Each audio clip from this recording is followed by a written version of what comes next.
یو ځل نبی علیه الصلاۃ والسلام داسې ناستو که نه، داسې ناستو، وی فرمایل وی کاش چې ما خپل ورونه لیدلی وی نو، ارمان چې ما خپل ورونه لیدلی وی نو صحابه کرام ورته وفرمایل وی د الله خوږه پیغمبر موږ ستا ورونه نه یو، موږ دې ورونه یو که نه.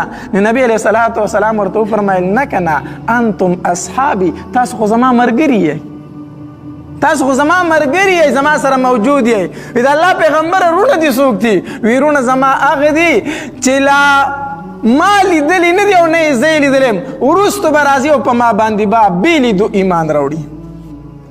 ای صحابه ستاسو نه به وروستو راځي، زه به یې لیدلی نه یم او په ما باندې به ایمان راوړي. ارمان چې دغه ورونه ما لیدلی وی نو زمونږ د لیدلو نبي علیه الصلاۃ والسلام څه کړی دی؟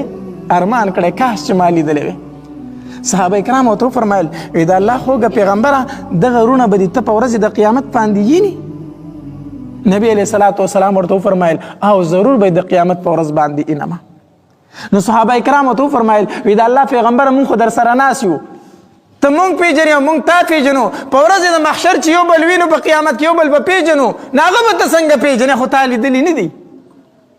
نبی علیه الصلاۃ والسلام ورته وفرمایل وی او زه به یې پیژنم، د هغوی به یو خاص علامت وي. صحابه کرامو فرمایل څه علامت به وي؟ نبی علیه الصلاۃ والسلام ورته وفرمایل وی په اوداسه کې چې کوم اندامونه انزلی کېږي که نه، د دې نه به رڼا خیږي په ورځې د قیامت د دوی د اوداسه د اندامونو نه به په ورځې د قیامت رڼا خیږي. نو ما دا پته لګي چې دا زما امتي دی، دې علامت سره به یې زه پیژنم، دا زما ورونه دي. غرض مې دا کو چې نبی علیه الصلاۃ والسلام زموږ دپاره ډېرې دعاګانې وغوښتې او ډېر غمجن په موږ باندې.